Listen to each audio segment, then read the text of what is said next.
नमस्कार, हिमाचल खबरनामा में आपका स्वागत है। मैं हूं आपके साथ वर्षा पंवर।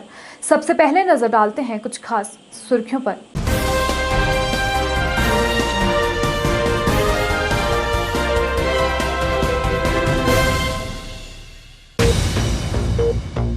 प्रदेश भर में हर्षोल्लास के साथ मनाया गया ईद उल अजहा का पर्व। मुस्लिम समुदाय के लोगों ने मस्जिदों में नमाज अदा कर आपसी भाईचारे को कायम रखने और कोरोना से मुक्ति की अल्लाह से मांगी दुआएं।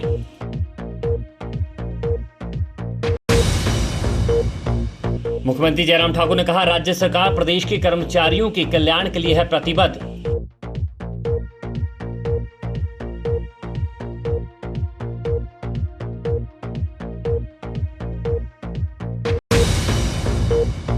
स्वर्ण आयोग के गठन की मांग को लेकर देवभूमि क्षत्रिय संगठन ने 2 अगस्त को विधानसभा का घेराव करने का किया ऐलान।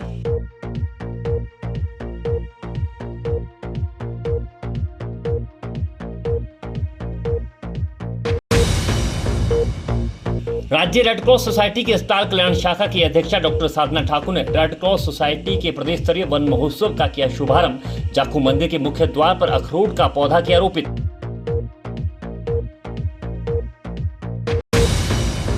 राजधानी शिमला में बंदरों और कुत्तों का आतंक जारी, दहशत में लोग।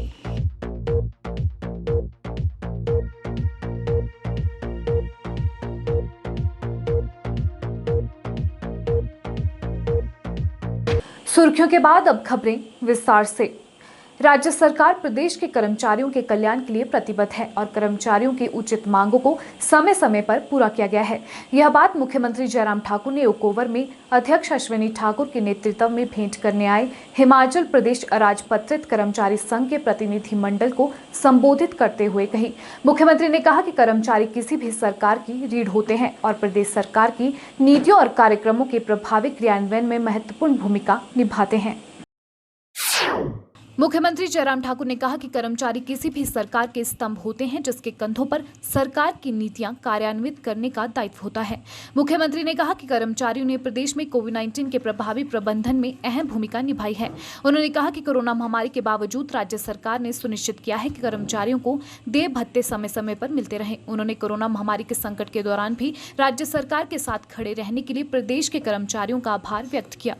मुख्यमंत्री ने कहा कि राज्य सरकार शीघ्र ही कर्मचारियों के साथ बैठक आयोजित करेगी ताकि उन्हें सरकार के साथ अपने मुद्दे उठाने का अवसर मिल सके।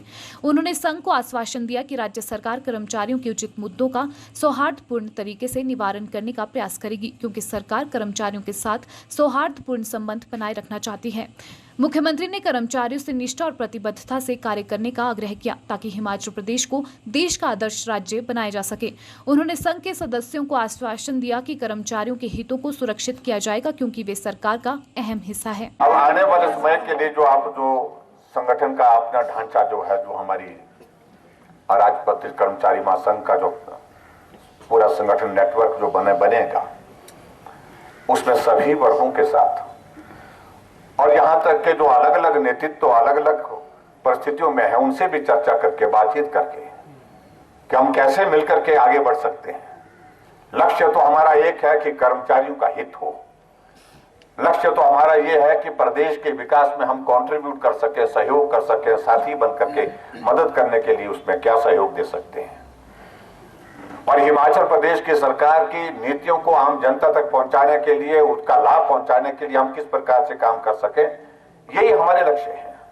कर्मचारियों का हित हो, सरकार की नीतियों का पालन नीचे तक हो, वो ठीक तरह से प्रभावी ढंग से लागू हो और उसके साथ साथ प्रदेश की तरक्की में, प्रदेश के विकास में हम अपना योगदान सहयोग किस प्रकार से दे सकते हैं, ये हमारा लक्ष्य है। इस लक्ष्य को हासिल करने के लिए सभी वर्गों को साथ में जोड़ करके, सभी वर्गों का सहयोग लेकर के हमको आगे बढ़ना है।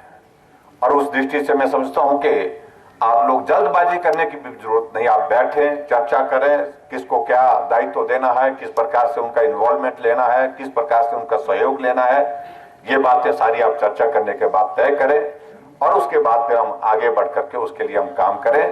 और मेरे दरवाजे हमेशा जो है वो आप सबके लिए खुले हैं, खुले मन से।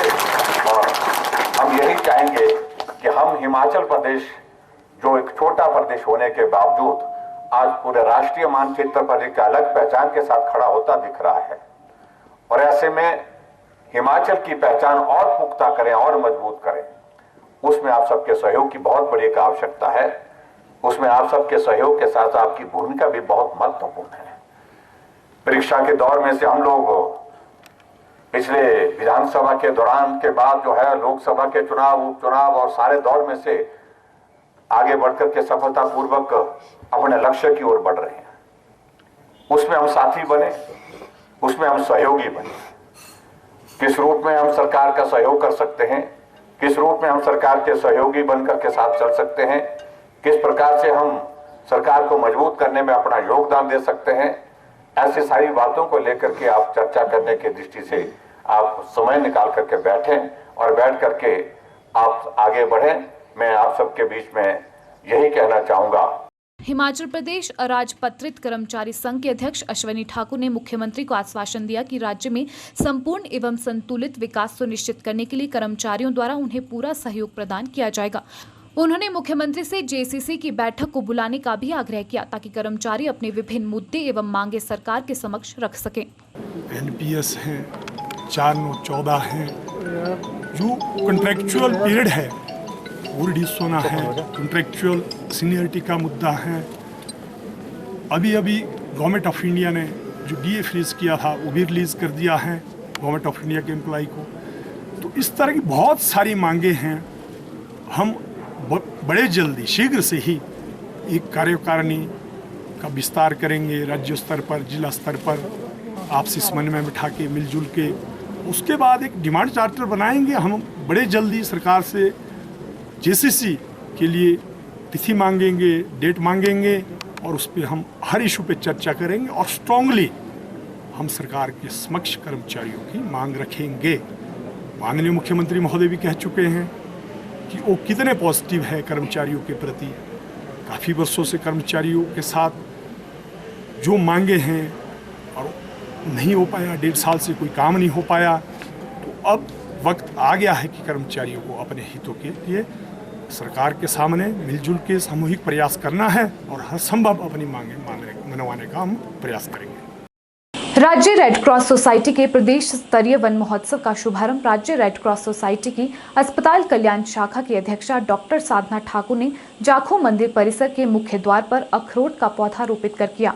उन्होंने बताया कि बुधवार को प्रदेश के विभिन्न जिलों में चिन्हित 73 स्थानों पर लगभग 107.6 हेक्टेयर भूमि पर 1,10,000 पौधे रेड क्रॉस सोसाइटी द्वारा रोपित किए जाएंगे। उन्होंने बताया कि सामाजिक कार्यों के साथ साथ राज्य रेड क्रॉस सोसाइटी पर्यावरण को बढ़ावा देने के लिए अपना महत्वपूर्ण योगदान निभाएगी। राज्य रेड क्रॉस सोसाइटी की अस्पताल कल्याण शाखा की अध्यक्षा डॉक्टर साधना ठाकुर ने बताया कि जिला शिमला के विभिन्न क्षेत्रों में बुधवार को रेड क्रॉस सोसाइटी द्वारा 11,000 पौधे रोपित किए गए। उन्होंने बताया कि आज प्रदेश के विभिन्न क्षेत्रों में रेड क्रॉस सोसाइटी के कार्यकर्ता, युवक मंडल, महिला मंडल व चुने हुए प्रतिनिधि पौधारोपण कर पर्यावरण के प्रति जागरूकता का संदेश देंगे। साधना ने बताया कि पौधारोपण के उपरांत इनका संरक्षण सुनिश्चित करने के लिए रेड क्रॉस एवं जुड़े हुए कार्यकर्ता निश्चित तौर पर अपनी जिम्मेदारी का निर्वहन करेंगे। उन्होंने बताया कि आज जाखू क्षेत्र में अखरोट, बान, देवदार और खनौर के 100 पौधे लगाए गए हैं। इस बार एक योजना ऐसी बनी थी कि रेड क्रॉस जो है वो इसमें पर्यावरण को आगे बढ़ाने के लिए अपना महत्वपूर्ण योगदान निभाएगी। उसके लिए हमने एक योजना बनाई कि हम वन विभाग के साथ मिलकर लगभग 100 हेक्टेयर ज़मीन पर पूरे प्रदेश भर में लगभग 1,10,000 पौधे लगाने का हमारा लक्ष्य है। पहले तो हमारी योजना ऐसी थी कि हम इसको एक ही दिन में कर पाए, परंतु कोरोना के कारण एक साथ इतना लोगों को एकत्रित करना वो ठीक नहीं लगा। इसलिए इसको चरणबद्ध तरीके से हम प्रदेश के सभी भागों में, हर कॉन्स्टिट्यूंसीज, हर SDM लेवल पे हमने ये योजना बनाई है कि वहाँ जाकर वो उन्होंने लैंड चिन्हित किया है और उसके बाद रेड क्रॉस के कार्यकर्ता, चुने हुए प्रतिनिधि, महिला मंडल, युवक मंडल और अन्य NGO का सहयोग लेते हुए हम लोगों को पर्यावरण के प्रति जागृत करेंगे। और देखिए, कोरोना के समय हमने देखा कि बहुत ऑक्सीजन का क्या महत्व है, हमें ध्यान में आया कितने लोग ऑक्सीजन के कारण बने और ये हमें फ्री ऑक्सीजन मिलती है पेड़ों से, इसलिए इसका संरक्षण करना बहुत ज़रूरी है। इसलिए रेड क्रॉस इसके लिए पूरी तरह से मतलब समर्पित है और हम पर्यावरण को संरक्षण में हम अपना भरपूर योगदान देंगे। प्रधान मुख्य अरण्यपाल वन डॉक्टर सविता ने बताया कि विभाग द्वारा 20 और 21 जुलाई 2021 तक 10 लाख पौधे रोपित किए जाएंगे। रेड क्रॉस के 1,10,000 पौधों को शामिल कर यह संख्या 11,10,000 की होगी। उन्होंने बताया कि इस वर्ष वन विभाग द्वारा प्रदेश में 14,000 हेक्टेयर भूमि पर 1,40,00,000 पौधे लगाने का लक्ष्य निर्धारित किया गया है। प्रधान मुख्य अरण्यपाल वन डॉक्टर सविता ने बताया कि विभाग द्वारा 20 और 21 जुलाई 2021 तक 10 लाख पौधे रोपित किए जाएंगे। रेड क्रॉस के 1,10,000 पौधों को शामिल कर यह संख्या 11,10,000 की होगी। उन्होंने बताया कि इस वर्ष वन विभाग द्वारा प्रदेश में 14,000 हेक्टेयर भूमि पर 1,40,00,000 पौधे लगाने का लक्ष्य निर्धारित किया गया है। आज से हमारा रेड क्रॉस का एक अभियान शुरू हो रहा है, जिसमें इस बार पहली बार पूरी स्टेट में रेड क्रॉस एसोसिएशन के जितने भी चैप्टर्स हैं वो पौधे लगाएंगे और ये 1 लाख पौधे आज शाम तक लगेंगे। और 20 और 21 2 दिन का हमारा ये कैंपेन है, जिसमें हमने 10 लाख पौधे डिपार्टमेंटली लगाने हैं और 1 लाख पौधे लगेंगे रेड क्रॉस के थ्रू। तो कहने का तात्पर्य ये है कि 20 और 21 को हमारे 11 लाख पौधे लगेंगे। और इसके अलावा जहाँ तक इस साल का हमारा लक्ष्य है वो 14,000 हेक्टेयर को हमने प्लांट करना है और करीब 1,40,00,000 पौधे हमने लगाने। हिमाचल प्रदेश की राजधानी शिमला में ईद का त्योहार कोविड-19 नियमों की अनुपालना करते हुए मनाया गया। प्रदेश भर में लोगों ने ईद की नमाज अदा की और देश व प्रदेश के लिए अमन व शांति की दुआ के साथ कोरोना महामारी से जल्द छुटकारे की भी दुआएं मांगी। शिमला शहर की ईदगाह व जामा मस्जिद सहित छोटा शिमला में मुस्लिम समुदाय के लोगों ने कोविड नियमों का पालन करते हुए नमाज अदा की। ईद उल अजहा के पावन मौके पर जहाँ मुस्लिम समुदाय के लोगों ने एक दूसरे को मुबारकबाद दी, वहीं भाईचारे की एकता को कायम रखने के लिए अल्लाह से दुआएं मांगी। हिमाचल प्रदेश की राजधानी शिमला में ईद का त्योहार मनाया गया। इस दौरान शिमला स्थित ईदगाह के मौलाना मुमताज अहमद कासमी ने कहा कि कोरोना के मद्देनजर नियमों का पालन करते हुए ईद की नमाज अदा की गई। उन्होंने कहा कि सरकार और प्रशासन की ओर से छूट मिलने के बाद सभी ने एकत्रित होकर नमाज पढ़ी, लेकिन इस दौरान मास्क और सोशल डिस्टेंसिंग का विशेष तौर पर ध्यान रखा गया। उन्होंने जल्द से जल्द कोरोना महामारी से निजात पाने की दुआ मांगी। उन्होंने कहा कि बकरीद का त्योहार केवल बकरों की कुर्बानी देने का ही नहीं है, बल्कि कुर्बानी का मकसद है अल्लाह को राजी करने के लिए अपनी सबसे प्यारी चीज को भी त्याग कर देना। इस दिन लोग गिला शिकवा भुलाकर एक दूसरे के गले लगते हैं। इसी दिन दुनिया भर के मुसलमान अरब पहुंचकर हज करते हैं। हज की वजह से भी इस पवित्र त्योहार की अहमियत बढ़ जाती है। हमारे नबी एक हुए हजरत इब्राहीम अलैहिस्सलाम, उनको ख्वाब के अंदर अल्लाह ने बतलाया कि अपने बेटे की कुर्बानी दो, बलि दो, और वो इसके लिए तैयार हो गए और उसको लिटा दिया और छुरी फेरने को भी तैयार हो गए। लेकिन जन्नत से 2 दुम्बे आए और उनको कुर्बान गाह में कुर्बान किया। और इस तरीके से ये रस्म हज़ारों साल से हज़रत इब्राहीम अलैहिस्सलाम, इस्माईल अलैहिस्सलाम के तरीके से हज़रत मोहम्मद सल्लल्लाहु अलैहि वसल्लम ने इसका हुक्म किया कि जो मालदार हैं वो कुर्बानी करें, जानवरों की कुर्बानी करें। और इस तरीके से अपने जज्बाए कुर्बानी को, अपने बलिदान के जज्बे को याद और रखें और ताज़ा रखें। मैंने मना किया, गले कोई नहीं मिलेगा और फासले से खड़े होंगे, मास्क लगा के आएंगे। और इस तरीके से पिछले साल कोई ईद की नमाज यहाँ नहीं हुई इसमें, क्योंकि अब 200 आदमियों की इजाज़त सरकार ने दी हुई है। लेकिन उन तमाम उसूलों का इख्तियार करते हुए वो तब हमने यहाँ नमाज पढ़ी और भीड़ ना हो इसके लिए और मुख्तलिफ मस्जिदों में भी नमाज़ें हुई। विधानसभा अध्यक्ष विपिन सिंह परमार ने भवारना के निकट विनीत पैलेस में आयोजित कार्यक्रम के दौरान 97 लाभार्थियों को हिमाचल प्रदेश गृहिणी सुविधा योजना के तहत गैस कनेक्शन वितरित किए। इस अवसर पर उन्होंने कहा कि प्रदेश की गृहिणियों को बीमारियों, प्रदूषण और रोजमर्रा के अनावश्यक श्रम से मुक्ति दिलाने के लिए हिमाचल प्रदेश गृहिणी सुविधा योजना आरंभ की गई थी। इस योजना में 2,92,000 पात्र परिवारों को निःशुल्क गैस कनेक्शन उपलब्ध करवाए गए हैं। भवारना में आयोजित कार्यक्रम के दौरान विधानसभा अध्यक्ष विपिन सिंह परमार ने कहा कि सरकार नारी सम्मान को सर्वोच्च प्राथमिकता देते हुए अनेक योजनाएं लागू कर रही है। गृहिणी सुविधा योजना इसी कड़ी में सरकार की एक महत्वपूर्ण पहल है। उन्होंने कहा कि जिला में हिमाचल प्रदेश गृहिणी सुविधा योजना में लगभग 60,000 परिवारों को गैस कनेक्शन उपलब्ध करवाने पर 21 करोड़ रुपए व्यय किए गए हैं।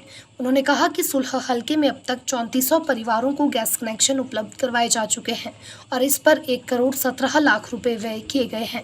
उन्होंने कहा कि आगामी वर्ष में नए पात्र परिवारों को गैस कनेक्शन प्रदान करने और मुफ्त रिफिल देने की व्यवस्था को यथावत रखने के लिए 20 करोड़ रुपए का प्रावधान रखा गया है। परमार ने कहा कि स्वर्ण जयंती नारी संबल योजना के अंतर्गत 65 से 69 वर्ष की वरिष्ठ महिलाओं को 1000 रुपए प्रति माह सामाजिक सुरक्षा पेंशन देने के लिए 55 करोड़ का प्रावधान किया गया है। उन्होंने कहा कि गरीब बेटियों की शादी में अनुदान के लिए शगुन नाम से नई योजना आरंभ की गई है, जिसमें बेटे के विवाह के समय 31,000 रुपए की सहायता उपलब्ध करवाने के लिए 50 करोड़ रुपए का प्रावधान किया गया है। उन्होंने कहा कि स्वरोजगार की ओर युवाओं को प्रेरित और प्रोत्साहित करने के लिए कई कल्याणकारी योजनाएं चलाई जा रही हैं। इसमें मुख्यमंत्री स्वावलंबन योजना का विस्तार और बजट में बढ़ोतरी कर 100 करोड़ रुपए का प्रावधान किया गया है। उन्होंने कहा कि मुख्यमंत्री स्वावलंबन योजना में 50,000 से 1 करोड़ तक अनुदान पर ऋण उपलब्ध करवाया जा रहा है। इसमें पुरुषों को 25%, महिलाओं को 30% और विधवा महिलाओं को 35% तक अनुदान का प्रावधान रखा गया है। उन्होंने लोगों से इन योजनाओं का लाभ उठाने की अपील की है। उन परिवारों को देना चाहते हैं, ऐसी बहनों को हम पेंशन लगाना चाहते हैं जिनके परिवार में कोई पेंशन धारक नहीं है। 70 साल के बुजुर्गों को पेंशन लगाने का काम हमारे मुख्यमंत्री श्री जयराम ठाकुर जी ने सरकार बनने के बाद शुरू किया। पहले 80 साल होती थी उम्र, भाई 80 साल तो जिनकी उम्र होती है वो बड़े भाग्यशाली हैं। तो हमने भी पता किया, उन्होंने कहा नहीं जी 80 साल नहीं, 70 साल उम्र करीब। अब हिमाचल प्रदेश में जितने भी 70 साल के बुजुर्ग हैं उनको अपने तहसीलदार साहब या अपने पटवारी से इनकम तस्दीक नहीं करवानी पड़ेगी। उनके परिवार में 3 बच्चे हैं, 4 हैं, 2 हैं, उसकी भी कोई कंडीशन नहीं होगी। सदर विधायक सुभाष ठाकुर ने हाइड्रो इंजीनियरिंग कॉलेज बंदला में पेयजल की व्यवस्था के लिए ग्राम पंचायत माकड़ी मार्कंड के बट्टी कृष्ण गांव में 30 लाख रुपए की लागत से बनने वाले बोरवेल का शुभारंभ किया। उन्होंने कहा कि प्रदेश सरकार ने गत 3.5 वर्षों में लोगों से किए गए वायदे बिना किसी भेदभाव के पूरे किए हैं। सरकार लोगों की मूलभूत आवश्यकताएं प्राथमिकता के साथ पूरी करने में प्रयासरत है। उन्होंने कहा कि शीघ्र ही इंजीनियरिंग कॉलेज नगरोटा बगवा से स्थानांतरित कर बंदला में आरंभ कर दिया जाएगा। सदर विधायक सुभाष ठाकुर ने कहा कि सदर विधानसभा क्षेत्र में पेयजल समस्या को दूर करने के लिए कोरोना काल में भी विकास कार्यों को जारी रखा गया है। उन्होंने कहा कि जल शक्ति विभाग द्वारा 66 करोड़ रुपए की लागत से कॉल डैम से पानी की स्कीम को पूरा कर दिया गया है और अब 1 लाख लोगों को कॉल डैम से पानी उपलब्ध करवाया जा रहा है। उन्होंने कहा कि 20 करोड़ रुपए की लागत से 16 पंचायतों के लिए सतलुज से पानी की स्कीम को आरंभ किया गया है। यह स्कीम सभी स्कीमों के टैंक के लिए फिल्टर का काम करेगी। सदर विधायक ने कहा कि कॉल डैम से 11 करोड़ रुपए की लागत से पेयजल सुविधा के लिए स्कीम पर काम शुरू कर दिया गया है। माकड़ी मार्कंड पंचायत में लोगों को स्वच्छ पेयजल सुविधा प्रदान करने के लिए गत वर्ष 250 नल लगाए गए हैं। सुभाष ठाकुर ने सदर विधानसभा क्षेत्र में सड़कों के विकास पर बात करते हुए कहा कि 15,60,000 रुपए की लागत से गसोड़ मार्कंड सड़क का कार्य पूर्ण किया गया है और गसोड़ मार्कंड सड़क पर ब्लैक स्टॉप और क्रैश बैरियर व सुरक्षा दीवार के कार्य पर 14 लाख रुपए व्यय किए गए हैं। 50 लाख की लागत से वो दोनों वो होंगे। पहले वाली जो स्कीम्स है टैंक है उनमें डलवाएंगे तो उसमें पानी भी खूब है। उसी तरह से हमने आपका ठोड़ू में भी कहा है कि जो ये अलीखड्ड और इसके नजदीक के जो स्रोत है वहां से अगर ट्यूबवेल होता है तो कम से कम पानी की दिक्कत नहीं आएगी। उसी तरह से हमने दहनकोटी में भी कहा है। तो यह जहां जहां पानी की है व्यवस्था, पानी है निकल सकता है, वहां पर हमने ट्यूबवेलों की व्यवस्था, एक हमने नौणी में किया है कि ये 2-3 पंचायतें। आजादी के 72 वर्ष बाद जो हक प्रधानमंत्री नरेंद्र मोदी ने दलितों को दिलवाए हैं वो कांग्रेस 52 वर्षों तक देश में राज करने के बाद भी नहीं दिलवा पाई। यह बात भाजपा अनुसूचित जाति मोर्चा के राष्ट्रीय अध्यक्ष लाल सिंह आर्य ने कही। सोलन पहुंचे लाल सिंह आर्य ने भाजपा अनुसूचित जाति मोर्चा की प्रदेश कार्य समिति बैठक व प्रशिक्षण शिविर की अध्यक्षता की, जिसके बाद उन्होंने मीडिया से रूबरू होते हुए आरोप लगाए कि कांग्रेस ने हमेशा ही दलित वर्ग का अपमान किया है और उनका शोषण किया है। सोलन में प्रेस वार्ता को संबोधित करते हुए भाजपा अनुसूचित जाति मोर्चा के राष्ट्रीय अध्यक्ष ने प्रधानमंत्री नरेंद्र मोदी का धन्यवाद करते हुए कहा कि नरेंद्र मोदी ने दलित वर्ग के लोगों को अपने कैबिनेट में मंत्री बनाकर दलित वर्ग का सम्मान किया है। उन्होंने कहा कि जो सपने देश के लिए भीमराव अंबेडकर, दीनदयाल उपाध्याय और महात्मा गांधी ने देखे थे, उन सपनों को आज़ादी के 72 वर्षों बाद पीएम मोदी ने पूरा किया है। उन्होंने कहा कि कांग्रेस हमेशा से गरीबी हटाओ के नारे लगाती रही, लेकिन मोदी ने वह करके दिखाया। लाल सिंह आर्य ने कहा कि पूरे देश में उज्ज्वला योजना के तहत 8 करोड़ 50 लाख लोगों को गैस कनेक्शन बांटे गए। देश भर में पक्के घर गरीबों के लिए बनाए गए। 10 करोड़ शौचालयों का निर्माण किया गया। वहीं जनधन खाते भी लोगों के लिए खोले गए। उन्होंने कहा कि कांग्रेस को देश का विकास करने के लिए जनता ने 57 साल दिए, लेकिन भाजपा ने 7 सालों में यह कर दिखाया। उन्होंने आरोप लगाया कि कांग्रेस हमेशा से ही बाबा साहब अम्बेडकर की भी विरोधी रही और दलित वर्गों के लोगों की भी। उन्होंने कहा कि बाबा साहब अम्बेडकर का जितना अपमान कांग्रेस ने किया है, वह किसी ने नहीं किया होगा। लाल सिंह आर्य ने कहा कि हिमाचल में भी भाजपा की सरकार बेहतरीन कार्य कर रही है।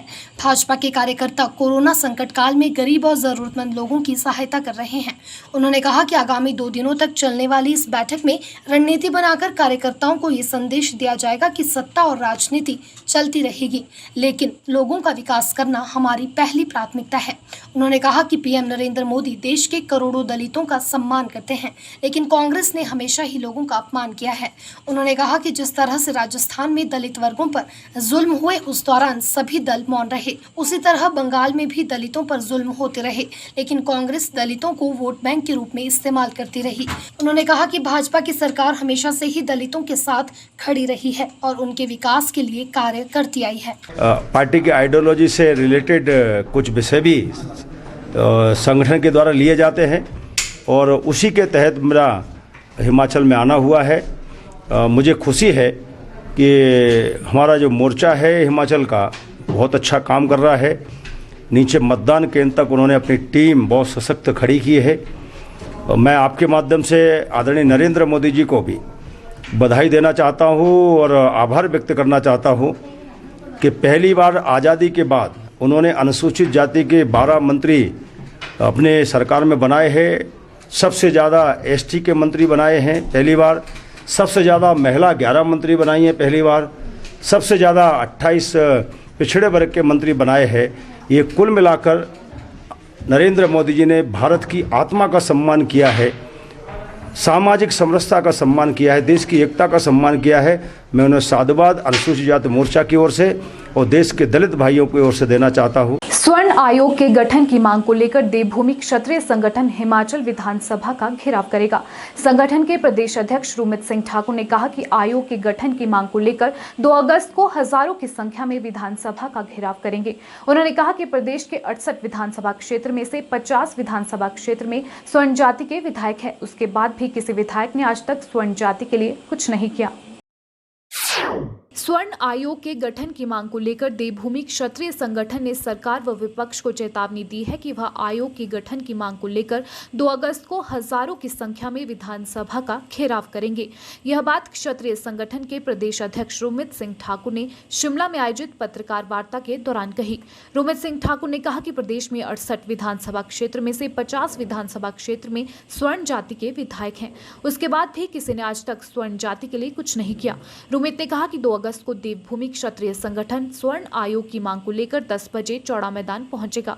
उसके बाद 11:30 बजे चौड़ा मैदान से चलेंगे और विधानसभा पहुंचकर चारों तरफ से विधानसभा का घेराव करेंगे। रोमित सिंह ठाकुर ने कहा कि अप्रैल में जब देवभूमि क्षत्रिय संगठन ने भूख हड़ताल की थी तो उन्हें सरकार ने यह कहकर हड़ताल तुड़वाई थी कि प्रदेश में स्वर्ण आयोग का गठन होगा, लेकिन 15 जुलाई को जब संगठन सीएम से मिलने गया तो 11 घंटे इंतजार करने के बाद भी सीएम जयराम उनसे नहीं मिले। उन्होंने कहा कि सीएम जयराम खुद ठाकुर हैं, लेकिन उन्होंने उस दिन स्वर्ण जाति से मुंह मोड़ लिया और मिले नहीं। रोमित ने कहा कि देवभूमि क्षत्रिय संगठन ने आंदोलन की शुरुआत 11 जनवरी को प्रेस कॉन्फ्रेंस के माध्यम से की। उसके पश्चात आमरण अनशन भी किया।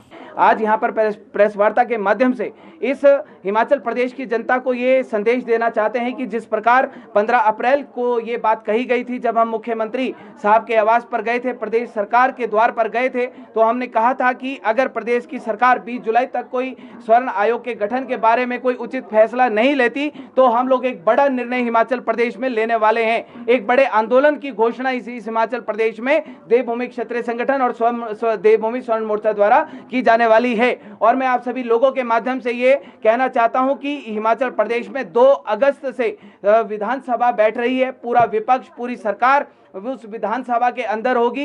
इस 2 अगस्त को सुबह 10:30 बजे हम लोग चौड़ा मैदान पर एकत्रित होंगे। 11:30 बजे ऐतिहासिक बाहुबल संख्या में हिमाचल प्रदेश की विधानसभा का घेराव किया जाएगा और इस हिमाचल प्रदेश में जो वहां पर बैठा हुआ विपक्ष और सत्ताधीन सरकार है, उनको हम लोग सीधा चेतावनी ये देना चाहते हैं कि आपके पास 2 अगस्त का दिन होगा, आपकी पूरी की पूरी सरकार, पूरा विपक्ष वहां पर उपस्थित होगा।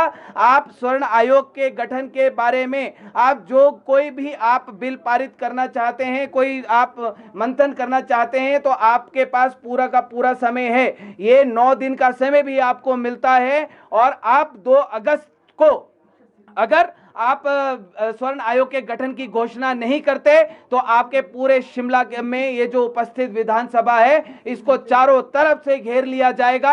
आपने जो ताकत, आपने बल प्रयोग करना होगा, आप कर सकते हैं। जो प्रयोग हम लोगों ने करना होगा वो हम करेंगे, शांतिपूर्वक तरीके से करेंगे और किसी भी चीज का 1% भी कोई नुकसान किए बिना करेंगे। जो आयोग है और आरक्षण है, दोनों भिन्न भिन्न चीजें हैं।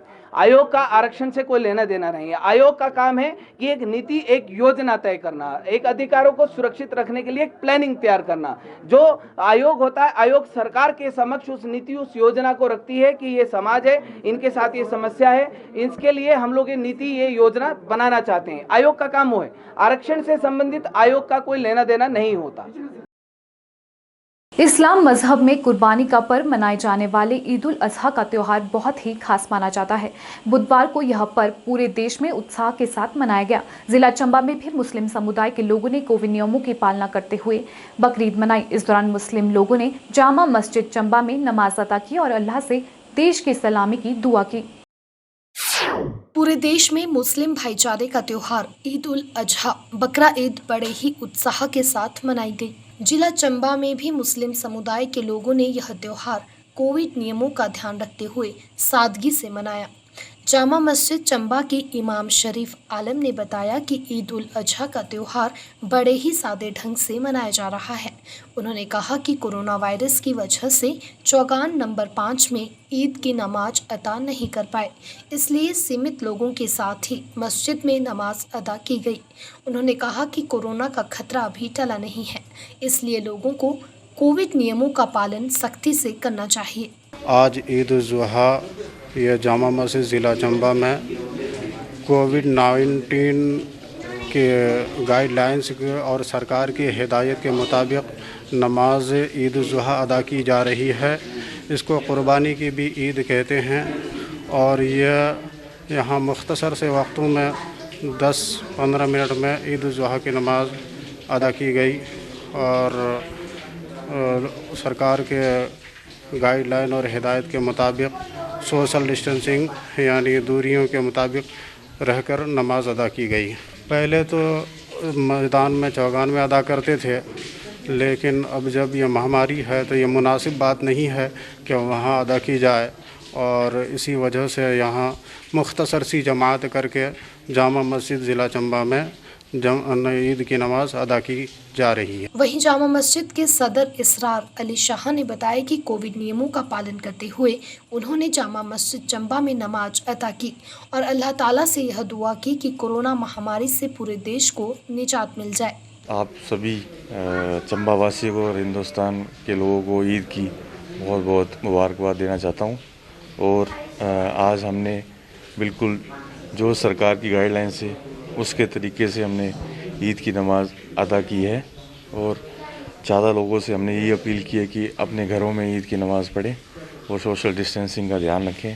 और हमने भी यहाँ पे जामा मस्जिद चंबा में जितना हो सके उतनी सोशल डिस्टेंसिंग की कोशिश करी है और सब ने मास्क लगाए हैं और जो प्रॉपर डिस्टेंस मेंटेन करना था वो मेंटेन करके हमने ईद की नमाज को अदा किया है। और हमने अल्लाह से ये दुआ करी है कि ये जो कोरोना महामारी हमारे भारत में फैली हुई है वो जल्दी से जल्दी इसकी मुक्ति और इसके हमें निजात मिले। जिला सोलन के नगर पंचायत अर्की में स्थापित समृद्धि वाटिका और बालिका सम्मान वाटिका में 72वें वन महोत्सव के उपलक्ष्य में विभिन्न प्रजाति के लगभग 400 पौधे रोपित किए गए। ये पौधे जिला रेड क्रॉस सोसाइटी, वन विभाग, ITI और नगर पंचायत अर्की के सहयोग से रोपित किए गए।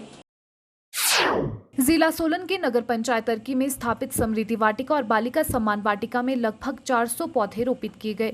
इस दौरान अतिरिक्त प्रधान अरण्यपाल और वन विभाग हेमंत कुमार गुप्ता ने बताया कि विभिन्न प्रजातियों के लगभग 400 पौधे वाटिकाओं में रोपित किए गए हैं, जिसमें देवदार, चिनार, बाण, ओक जैसे पौधे शामिल हैं।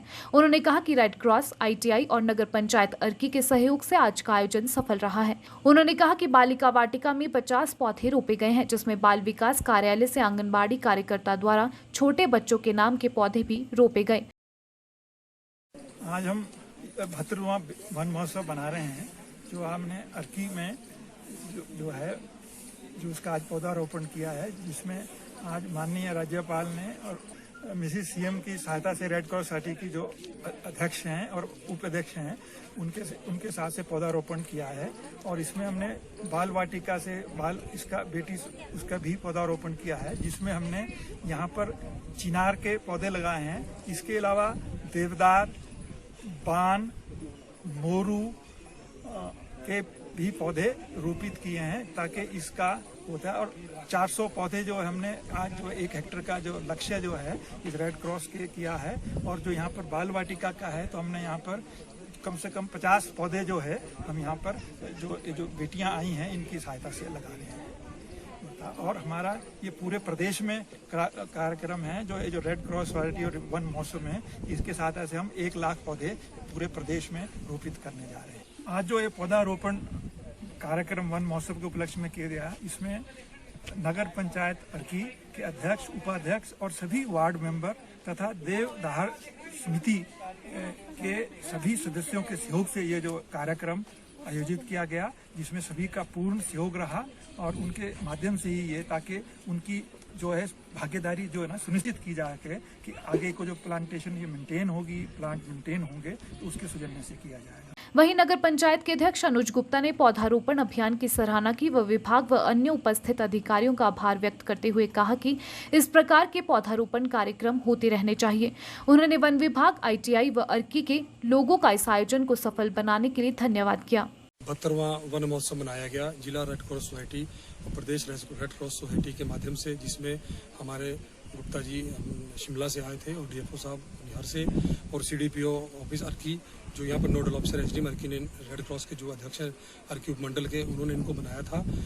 और हमारे नगर पंचायत के सभी सदस्य, हमारे उपाध्यक्ष हेमेंद्र गुप्ता जी, सुरेंद्र शर्मा जी, धर्मपाल शर्मा जी, हमारे सचिव महोदय अभिनव शर्मा जी, हम लोग सभी ने मिलकर वार्ड नंबर 1 में जो स्मृति वाटिका बनी है वन विभाग द्वारा, उसके साथ लुटरू महादेव मंदिर रास्ते के साथ, वहाँ पर हमने लगभग 350 पौधे देवदार के, बान के, वो पौधे वहाँ पौधारोपण किया गया, जिसमें ITI के बच्चों का सहयोग भी, देवदार समिति का भी और लोकल जो अर्की के लोग हैं वो भी, और CDPO आंगनबाड़ी कार्यकर्ता वो भी थे। साथ में हमने वार्ड नंबर 2 में देवदार मंदिर प्रांगण में भी हमने यहाँ पर चिनार के पौधे भी और देवदार के पौधे भी लगाए, जिसमें सभी का सहयोग मिला इस पौधारोपण के।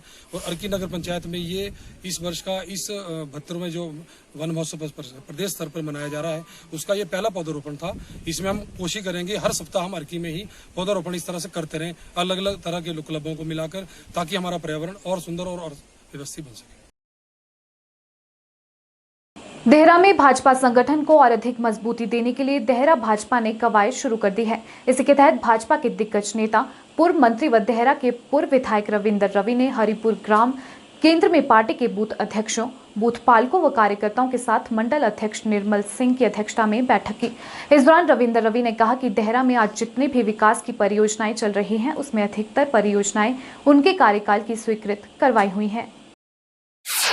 भारतीय जनता पार्टी राष्ट्रीय स्तर पर भी, प्रदेश स्तर पर भी संगठन को मजबूत करने के लिए मतदान केंद्र स्तर पर, ग्राम केंद्र स्तर पर और जिला और पूरा प्रदेश कैसे आने वाले समय में हम काम करें संगठन की दृष्टि से भी, उस कड़ी में ग्राम केंद्र वाइज ये बैठकों का आयोजन करना शुरू किया है। उसी लक्ष्य को लेकर आज यहाँ पर कार्यक्रम मीटिंग एक बैठक ग्राम केंद्र हरिपुर के अंतर्गत जो 4 मतदान केंद्र हमारे हैं उनकी बैठक यहाँ पर रखी गई थी।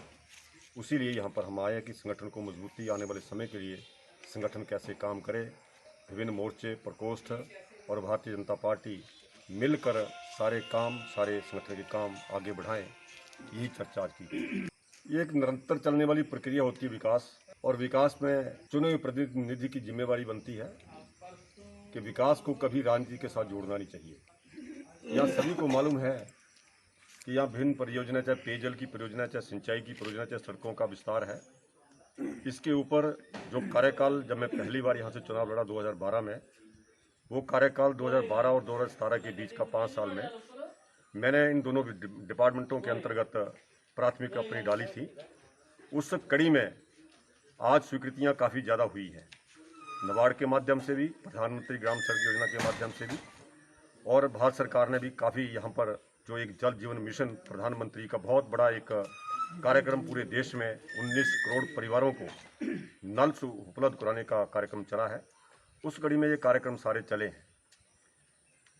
राजनीति में चलता है, श्रेय लेने की बात होती है, वो चलता है, लेकिन साथ में जनता को ये बताना भी चाहिए कि योजनाएं कब कब किस किस विधायक के द्वारा जो उसमें रहे, उनकी कैसे प्राथमिकता बनी, कैसे स्वीकृतियाँ आई, वो बताना आवश्यक है। और वर्तमान में जो उनके द्वारा की गई एमएलए के द्वारा प्रस्तुतियाँ की जाती हैं प्राथमिकताएं, उनमें कितनी प्राथमिकताएं वहाँ पर स्वीकृत हुई हैं, वो जनता को बताना चाहिए।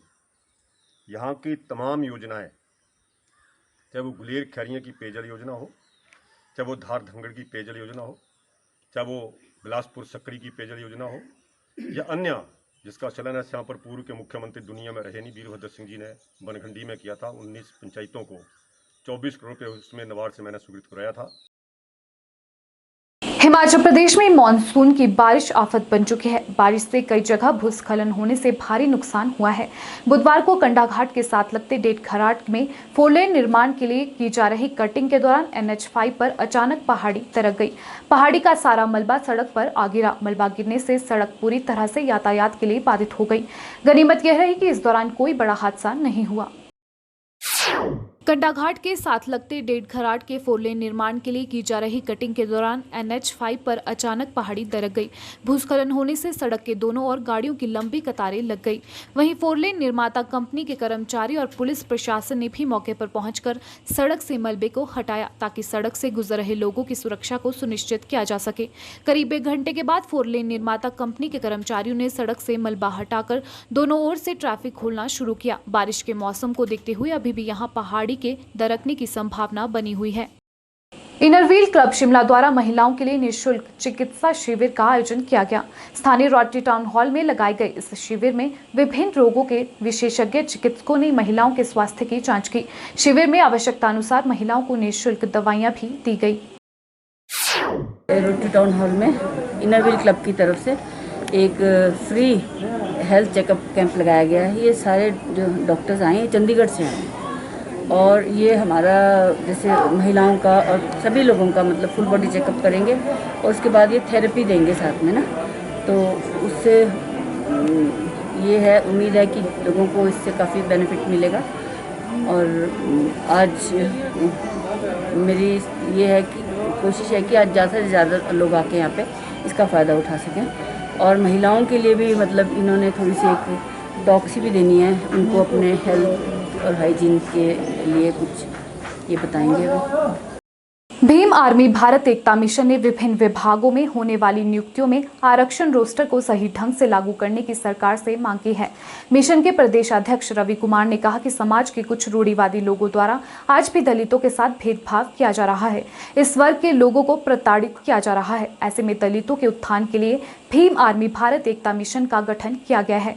उन्होंने बताया कि आज भीम आर्मी भारत एकता मिशन की स्थापना के 6 वर्ष पूरे हुए हैं। उन्होंने कहा कि स्थापना दिवस पर मिशन ने प्रण लिया है कि दलितों को उनका हक दिलाने के लिए हर स्तर पर लड़ाई लड़ी जाएगी। 21 जुलाई 2015 को भीम आर्मी भारत एकता मिशन की स्थापना की गई थी और ये हमारे माननीय अध्यक्ष महोदय विजय रतन और चंद्रशेखर रावण जी के द्वारा ये स्थापना भीम आर्मी की गई थी। तो आज हम इस स्थापना दिवस के माध्यम से ये संदेश अपने जो समाज के लोगों को देना चाहते हैं, जिसमें सर्व समाज के लोग हैं। और ये जो समाज हमारा जो दलित समाज है, ये सदियों से पीड़ित समाज है और इस समाज के साथ सदियों से जातिवाद, भेदभाव, छुआछूत और कुछ जो रूढ़िवादी लोग हैं तमाम, उन ताकतों के माध्यम से जो है इस समाज को दबाने की कोशिश की गई, इस समाज को प्रताड़ित करने की कोशिश की गई। तो हमारा जो भीम आर्मी भारत एकता मिशन का जो संकल्प है, वो हमारा ये संकल्प है कि जो ये दबा हुआ समाज है, पीड़ित समाज है, इस समाज को जो है जो उठाने का काम है जो वो हम करेंगे। और हिमाचल प्रदेश में जो विभिन्न विभागों में जो नियुक्तियां सरकार द्वारा की जा रही है, उसमें जो है आरक्षण की जो व्यवस्था है उसको जो है कहीं ना कहीं उसको दूर कर दिया गया है और उसमें आरक्षित सीटों पर जो है दलितों का जो रोस्टर आरक्षण की जो व्यवस्था थी उसे भी समाप्त कर दिया गया है। तो हमारा जो ये इस वक्त का जो मेन इशू है, हम जो ये सरकार को आपके माध्यम से जो ये बताना चाहते हैं कि आप हमारे जो दलित समाज के जो आरक्षित सीटें हैं, जिसका संविधान में जो है प्रावधान किया गया है, हर विभाग में जो अभी नियुक्तियां हो रही है, जैसे जल विभाग में नियुक्तियां हुई है और बिजली विभाग और तमाम ऐसे विभागों में जो अपना पशुपालन जो भी पशुओं का जो एनिमल हस्बेंड्री जो विभाग है उसमें भर्तियां होने वाली है। तो उसमें आरक्षण रोस्टर को पूरी तरह से जो है समाप्त किया गया है, जिसकी हमें जो जानकारी थी। तो हम चाहते हैं कि सरकार जो है इन भर्तियों को करने से पहले आरक्षण रोस्टर का ध्यान रखते हुए दलितों का जो अधिकार है उन पर जो है गौर फरमाए। राजधानी शिमला में बंदरों और लावारिस कुत्तों का आतंक लगातार बढ़ता ही जा रहा है। शिमला के रिच मैदान, माल रोड सहित शहर के उपनगरों में बंदरों और लावारिस कुत्तों के काटने से जख्मी हुए लोग अस्पतालों में इलाज के लिए पहुंच रहे हैं। सार्वजनिक स्थानों में लावारिस कुत्तों के झुंड देखे जा सकते हैं, लेकिन बंदरों और कुत्तों के आतंक से निजात दिलाने में नगर निगम शिमला और वन विभाग लाचार साबित हो रहा है। राजधानी शिमला में आवारा कुत्तों की तादाद लगातार बढ़ती जा रही है। बाहरी राज्यों से आने वाले सैलानियों को भी ये आवारा कुत्ते अपना शिकार बना रहे हैं। शहर के अस्पतालों में आए दिन आवारा कुत्तों के काटे जाने के मामले सामने आते हैं। शिमला के माल रोड रिज मैदान पर भी आवारा कुत्ते झुंड बनाकर घूमते हैं और अचानक लोगों और पर्यटकों पर हमला कर देते हैं। स्थानीय लोगों का कहना है कि आए दिन यहाँ पर लावारिस कुत्तों का आतंक बढ़ता ही जा रहा है। रोजाना ये कुत्ते लोगों पर हमला करते हैं, जिस कारण लोग हर वक्त खुद को असुरक्षित महसूस करते हैं। लोगों का कहना है कि पहाड़ों की रानी शिमला में पर्यटक दूर दूर से घूमने आते हैं, लेकिन यहाँ आकर जब वह आवारा कुत्तों के आतंक का सामना करते हैं तो उन पर भी नकारात्मक प्रभाव पड़ता है। तो अगर आप गलती से मॉर्निंग वॉक पे आ गए हैं ना जी, तो आपकी ग्रीटिंग ही कुत्ते और बंदरों से होगी।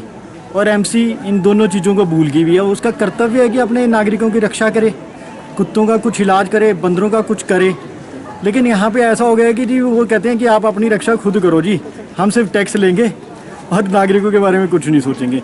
इस समय अब छोटा बच्चा चला हुआ है साथ में, जैसे कुत्तों का कुछ नहीं पता होता, जानवर है कहीं से भी भौंक पड़ते हैं। उधर से जैसे ही आप कुछ खा के लेके चलने पड़ेंगे, उधर से बंदर आपके हाथ से कुछ ले लेंगे। कम से कम आपने 5-6 एम्प्लॉयज़ ये तैनात करें, जिससे कि कुत्ते और बंदरों से लोगों को कम से कम निजात मिले। अगर हम ब्रिज पे या कहीं पे घूमने आते हैं, डॉगीज का और अगर पंगा वो बार बार आ जाते हैं, हम तो हमारा वो हम खा भी नहीं पाते इतने अच्छे से, डॉगीज कर लेते हैं।